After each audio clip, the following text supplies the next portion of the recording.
ఏ సమయమున మనం ఎక్కడ ఉండాలో మనము అక్కడ లేకపోతే అది మనకు నష్టాన్ని కలుగ చేస్తుంది. మనం పడిపోతాం, నిజమే.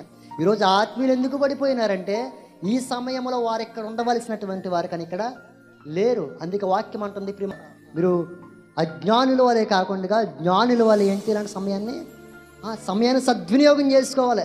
ఆ సద్వినియోగం చేసుకోగలిగితే మన యొక్క ఆత్మీయ జీవితంలో మనము పడిపోకుండా ఉండగలుగుతాం.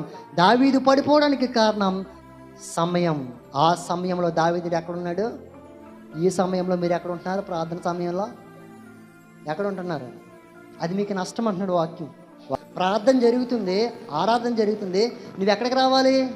ఆరాధన జరిగే సమయంలో ఆరాధనలో ఉండాలి. కానీ అక్కడ లేకపోతే ప్రమాదం. యుద్ధంలో ఉండవలసినటువంటి వాడు యుద్ధం చేయకుండా ఇంట్లో ఉన్నాడు, ప్రమాదం తనతో పాటు తన కుటుంబాన్ని తెచ్చుకున్నాడు.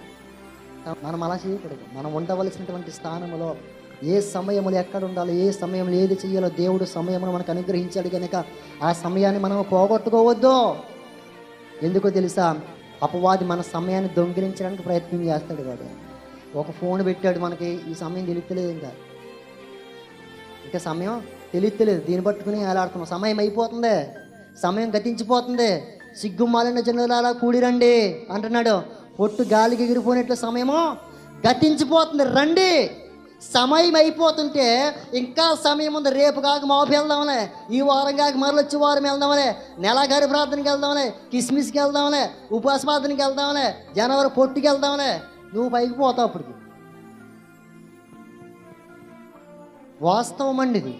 ఎందుకంటే వాక్యం చెప్తుంది, నేడు అను సమయం ఉండగానే నువ్వు సిద్ధపడాలి. నేడే రక్షణ దినం అన్నాడు, ఇదే మిక్కిలి అనుకూల సమయం అన్నాడు.